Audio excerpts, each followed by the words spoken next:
ఇదిగోమ్మా ఇంకొక బస్సు ఈసారి పంపకండి.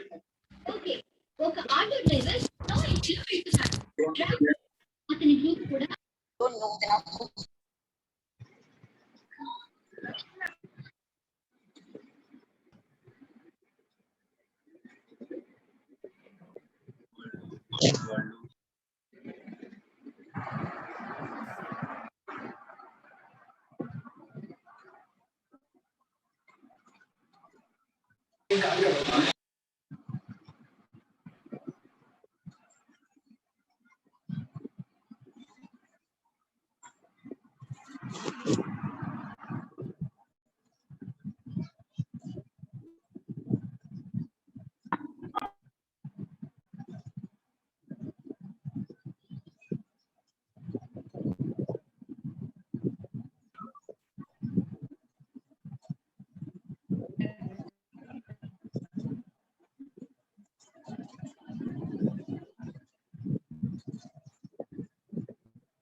Good afternoon to one and all. Am I audible to you? Am I audible?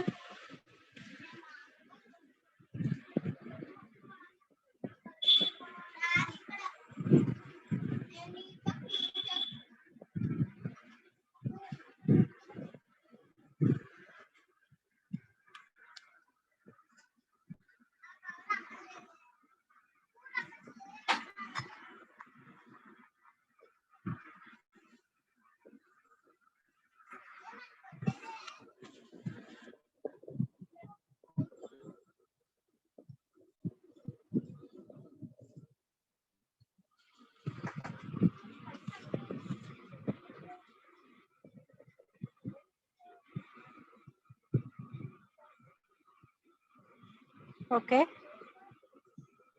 So in last class we have discussed some problems on probability. So in today's class also let us see some more problems on how to calculate probability for the given questions.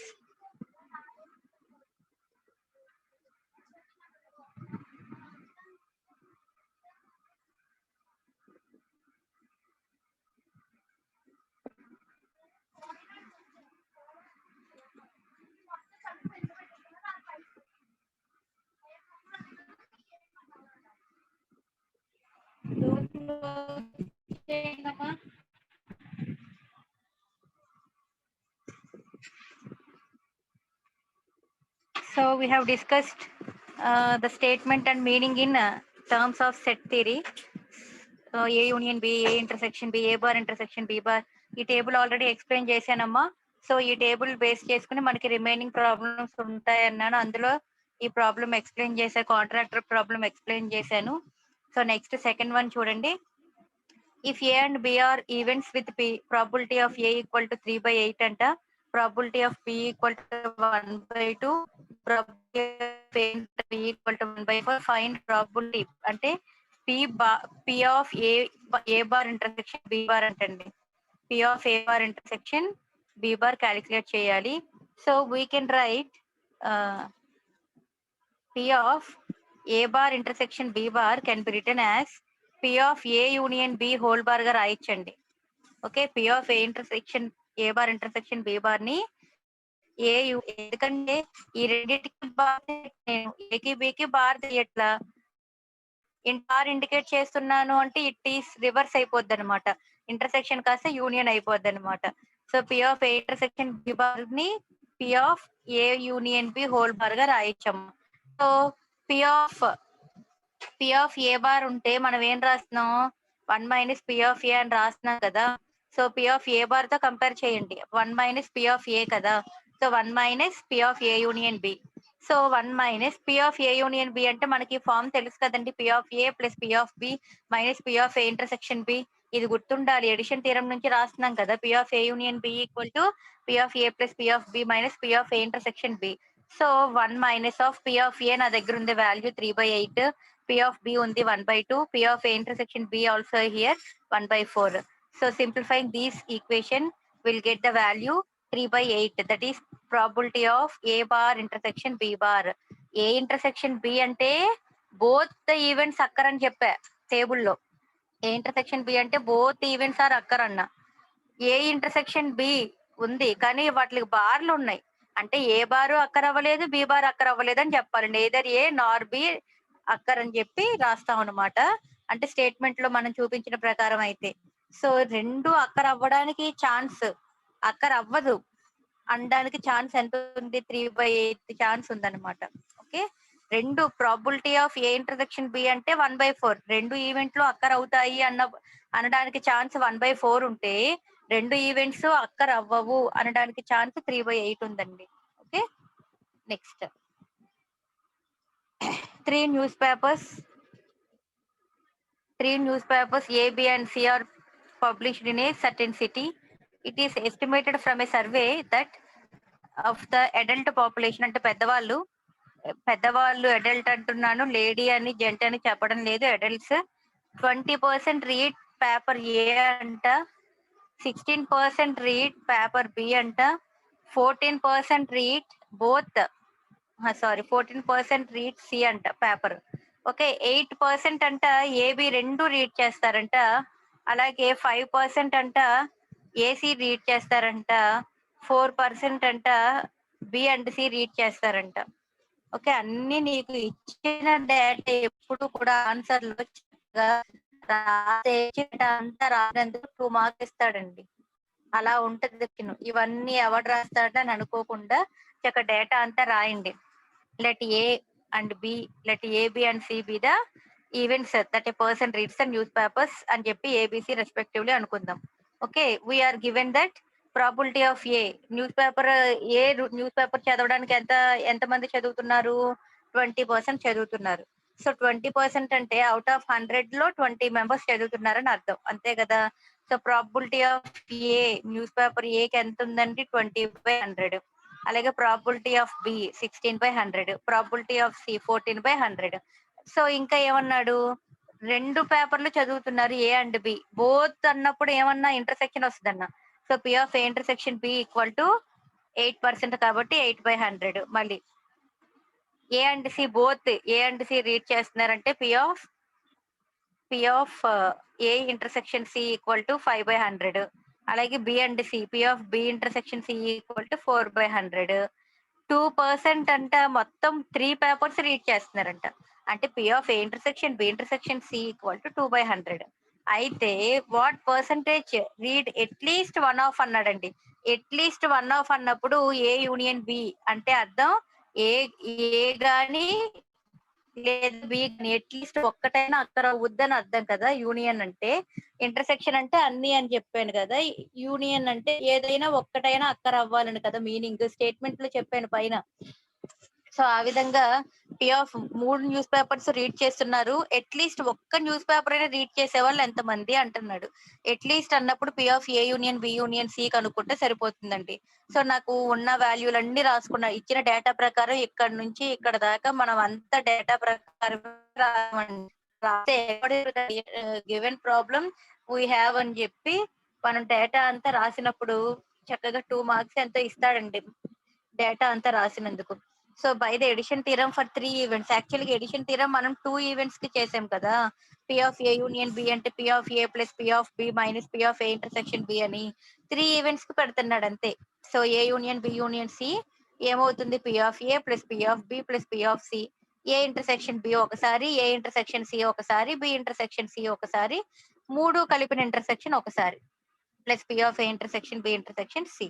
ఓకేనా? అన్ని నీ దగ్గర P of A ఉంది, P of B ఉంది, P of ఉంది, P of A intersection B ఉంది, P of A intersection C ఉంది, P of A B intersection C ఉంది, P of A intersection B intersection C ఉంది 2/100. అన్ని వాల్యూలు వేసి simplify చేయండి. డినామినేటర్ లో 100 ఉంది కాబట్టి న్యూమరేటర్ లో టర్మ్స్ సాల్వ్ చేసేసుకుంటే సరిపోద్ది కదండి. ఎల్సిఎం తీసుకుంటా కూర్చోక్కర్లా. సో 35 వచ్చింది ఆన్సర్, 35/100. అంటే ఒక్క న్యూస్ పేపర్ అయినా చదివే వాళ్ళు 100కి 35 మంది ఉన్నారని అర్థం అండి. 100% కి 35 మెంబర్స్ ఉన్నారని అర్థం అండి. ఓకే, 100లో 35 మంది కనీసం ఒక్క న్యూస్ పేపర్ అయినా రీడ్ చేస్తారు, అవకాశం ఉంది, 35 మంది రీడ్ చేసే ఛాన్స్ ఉంది అని మనం చెప్పగలిగాం ఈ క్వశ్చన్ కి. Okay, so next 2 marbles are drawn in succession from a box containing 10 red, 30 white, 20 blue and 15 orange marbles with replacement అండి. Please note this point, with replacement అన్నాడు. Being made after each drawing find the probability that both are white. Second bit ఏంటంటే first it is red, first one red రావాలంట, second one వైటే రావాలంట. So replace చేస్తున్నాము అంటే ఒకటి pick చేయడం, దాని గురించి మాట్లాడడం, మళ్ళీ దాన్ని అందులోనే వేసేయడం, మళ్ళీ ఇంకోటి పిక్ చేయమంటే ఏ కలర్ పిక్ చేసే ఛాన్స్ ఉందో దాన్ని బట్టి మళ్ళీ ఇంకోటి పిక్ చేయడం, మళ్ళీ దాన్ని వేసేయడం. అలా ఎప్పటికీ టోటల్ కౌంట్ అనేది మారద్దండి. రీప్లేస్మెంట్ చేస్తున్నప్పుడు there is no change in the total count అండి. ఐ మీన్ టోటల్ ఆబ్జెక్ట్స్ ఎన్ని తీసుకుంటున్నామో వాటిలో చేంజ్ ఉండదన్నమాట. ఓకే, సో చూడండి అసలు యాక్చువల్గా ఎన్ని మార్బుల్స్ ఉన్నాయి? 10 రెడ్, 30 వైట్, 20 బ్లూ, 15 ఆరెంజ్ కాబట్టి ఎడిషన్ చేస్తే 75. సో టోటల్ 75 మార్బుల్స్ అండి. అందులో నుంచి ఎన్ని డ్రా ఎన్ని బయటకు తీయమంటున్నాడు? 2 మార్బుల్స్ డ్రాన్ బయటకు తీయమంటున్నాడు. ఇన్ సక్సెషన్ అంటున్నాడు, అంటే ఒకదాని తర్వాత ఒకటని meaning. Okay, so first question ఏంటి? బోత్ ఆర్ వైట్ అండి. వైట్ మార్బుల్స్ కూడా వైట్ మార్బుల్స్ అవడానికి ఎంత అవకాశం అని అడుగుతుంది. Okay, probability that 1 marble is white. First marble white రావడానికి అసలు మనకి టోటల్ మార్బుల్స్ ఎన్ని ఉన్నాయి? 75 కదా. 75 లో నేను ఒక మార్బుల్ ఫస్ట్ వైట్ మార్బుల్ తీయాలి, ఒక మార్బుల్ తీయాలి. కాబట్టి అవుట్ ఆఫ్ 75 మార్బుల్స్ నేను 75 లో నుంచి ఒక ఫస్ట్ ఎట్ ఏ టైం 2 చేతుల నుంచి ఎట్ ఏ టైం 2 ఒకేసారి తీసేయకూడదండి, ఒకదాని తర్వాత ఒకటి తీయాలి. ఓకే, 75 C1 అది టోటల్ ఆబ్జెక్ట్స్. అందులో నుంచి వైటే తీయాలి కాబట్టి వైట్ 30 కాబట్టి 30 లో నుంచి ఒక వైట్ తీయాలి కాబట్టి 30 C1. సో 30/75 అండి రాసుకున్నా. తర్వాత బోత్ ఫస్ట్ సారి తీసాను వైట్ కి సంబంధించి 30/70 ఫస్ట్ మార్క్ వైట్. సెకండ్ మార్కులు కూడా వైటే కావాలి. మరి నేను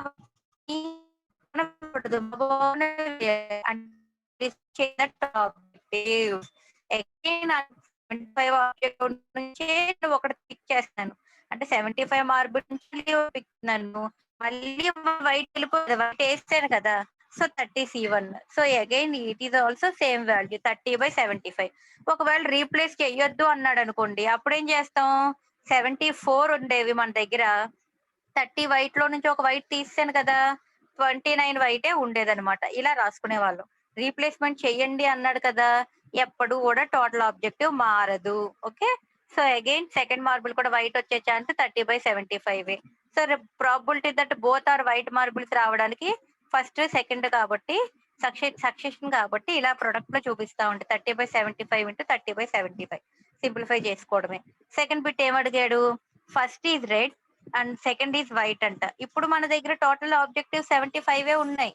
అందులో నుంచి ఫస్ట్ నేను బాక్స్ లో నుంచి తీసే మార్బుల్ రెడ్డే రావడానికి ఎంత అవకాశం ఉంది అంటున్నాడు. రెడ్ మార్బుల్స్ 10 ఉన్నాయి, అందులో ఒకటే కదా పిక్ చేయాలి. అవుట్ ఆఫ్ 10 రెడ్ లో నుంచి ఒకటి తీయాలి కాబట్టి 10 C1/75 C1. So 10/75. Next second ఏం రావాలి? వైట్ రావాలి. మళ్ళీ నా దగ్గర వేసేసా, రెడ్ మార్బుల్ తీసాను కానీ బయటకు వేయలే, మళ్ళీ బాక్స్ లోకే వేసేసా. 75 C1, అందులో వైట్ మార్బుల్స్ ఎన్ని? 30 కాబట్టి 30 C1. సో 30/75. సో ఇప్పుడు ఫస్ట్ రెడ్ రావడానికి సెకండ్ వైట్ రావడానికి ఛాన్సెస్ ఏంటండి? 10/75 × 30/75. సో టోటల్ 4/75 అండి. ఇలా నిన్ను రీప్లేస్మెంట్ అంటున్నాడా లేదా వితౌట్ రీప్లేస్మెంట్ అంటున్నాడా చూసుకుంటే మనకి ప్రాబ్లం ఏంటి అనేది క్లారిటీ వచ్చేస్తుందండి.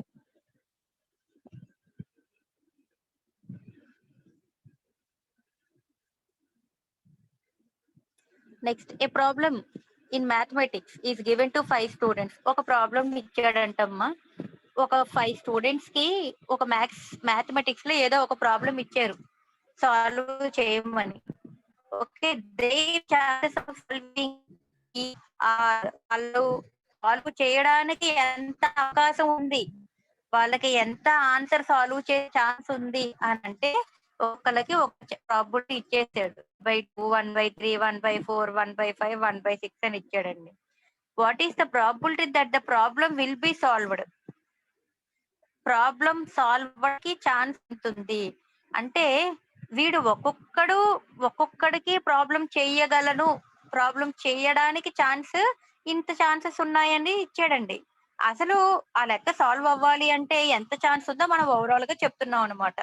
ఓకే, సో ప్రాబిలిటీ ఆఫ్ ఏ ఇచ్చాడు 1/2 అని, బి ఇచ్చాడు 1/3 అని, సి ఇచ్చాడు 1/4 అని, డి ఇచ్చాడు 1/5. ప్రాబిలిటీ ఆఫ్ ఈ 6. ఇవన్నీ వాళ్ళ ప్రాబ్లం సాల్వ్ చేయడానికి ఉన్న అవకాశాలండి, ఛాన్సెస్ అండి. ఇప్పుడు ఏంటి? P of A bar, P of B bar, P of C bar ఇవన్నీ కూడా క్యాలిక్యులేట్ చేసి పెట్టుకుంటున్నానండి. దేనికో చెప్తాను. పి ఆఫ్ ఏ బార్ అంటే ఏంటండి formula? P of A bar అంటే 1 - పి ఆఫ్ ఏ కదా, సింప్లిఫై చేసుకోండి. అలాగే పి ఆఫ్ బి బార్ అంటే 1 - పి ఆఫ్ బి కదా, అలాగే పి ఆఫ్ సి బార్ అంటే 1 - పి ఆఫ్ సి కదా.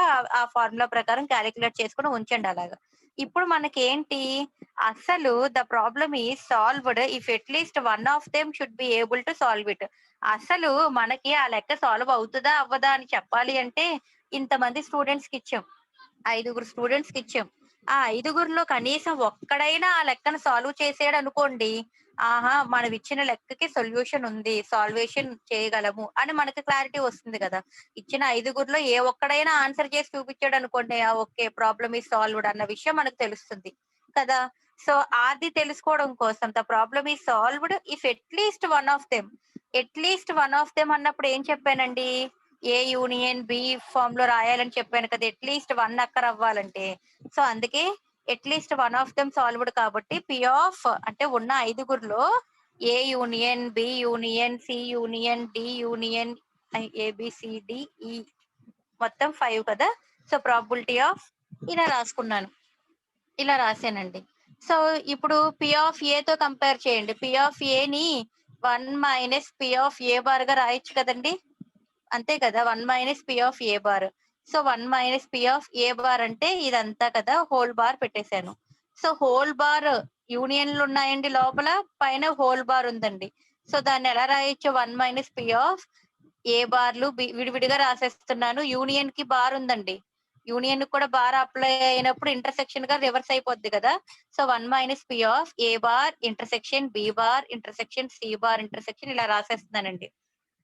Okay, 1 minus P of A bar P of B bar P of C bar ఇలా 1 minus P of ఇలా whole లోపల ఇన్ని ఉన్నాయి, ఇంటర్సెక్షన్లు ఉన్నాయి లోపల చూడండి. ఏకి బికి సికి డికి ఈకి ఇంటర్సెక్షన్లు ఉన్నాయి. ఇంటర్సెక్షన్లు ఉన్నప్పుడు మనం వాటిని 1 మైనస్ ప్రొడక్ట్ గా ఇలా రాసేసుకోవచ్చండి. 1 minus P of A bar B bar C bar D bar E bar ఇలా ప్రొడక్ట్ గా రాయొచ్చండి.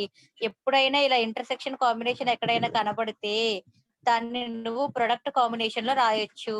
1 minus P of A bar అంటే వాల్యూలు నీ దగ్గర ఉన్నాయి కదా, అందుకోసమే ఈ ముందుగా ఈ బార్ లో ఉన్న వాల్యూలు కనుక్కున్నామండి. So which is equal to 1 minus simplify చేస్తే 1/6 5/6 అని వచ్చిందండి. ఇలా ఈ ప్రాబ్లమ్స్ చూసుకుంటే మనకి స్టేట్మెంట్స్ బేస్ చేసుకుని ఉంటాయండి సమ్స్. సో ఇక్కడ దాకా ఆల్మోస్ట్ నేనే చెప్పాను, ఇంకొక 2 సమ్స్ ఉన్నాయి. ఈ 2 సమ్స్ కూడా ఒకసారి చూసుకోండి అమ్మా, ఏమైనా డౌట్ ఉంటే అడగండి. సో నెక్స్ట్ మన టాపిక్ వచ్చేసి కండిషనల్ ప్రాబిలిటీ దానిలో కండిషనల్ ఈవెంట్ అంటే ఏంటో చెప్పాలి, కండిషనల్ ప్రాబిలిటీ డెఫినేషన్ చెప్పుకోవాలి, important theorem multiplication theorem of probability, ఆ multiplication theorem of probability use చేసుకుని థీరమ్స్ ఏవైనా రిలేటెడ్ థీరమ్స్ ఉంటే థీరమ్స్ చెప్పుకుంటాము. అట్లాగే వాటి మీద ఏవైనా ప్రాబ్లమ్స్ ఉంటే ప్రాబ్లమ్స్ కూడా చేసుకోవాలమ్మా. ఇక్కడ నుంచి యాక్చువల్ గా కండిషనల్ ప్రాబిలిటీ అని మనకి సిలబస్ లో ఇచ్చాడండి టాపిక్. అయితే ఇప్పటి వరకు చెప్పిన ప్రాబ్లమ్స్ అన్ని నోట్స్ లో రాసుకోండి అమ్మా, రాసుకోండి. బట్ మనకి క్వశ్చన్ పేపర్ ఎలా ఉంటుందో ఐడియా ఇంకా రాలేదు కాబట్టి ప్రస్తుతానికైతే నోట్స్ పెడతాను, పెట్టినట్టు రాసుకోండి. వాటిల్లో ఏం చదవాలి ఏంటి అనేది ఇన్ కేస్ ఇంటర్నెట్ జరిగితే కనుక నేను క్వశ్చన్ ఇస్తాను కదా, ఆ క్వశ్చన్స్ సో ఎక్స్టర్నల్ ఎగ్జామ్ కి మాత్రం నోట్స్ మొత్తం ముందు జాగ్రత్తగా నీట్ గా రాసేసుకోండి అమ్మా.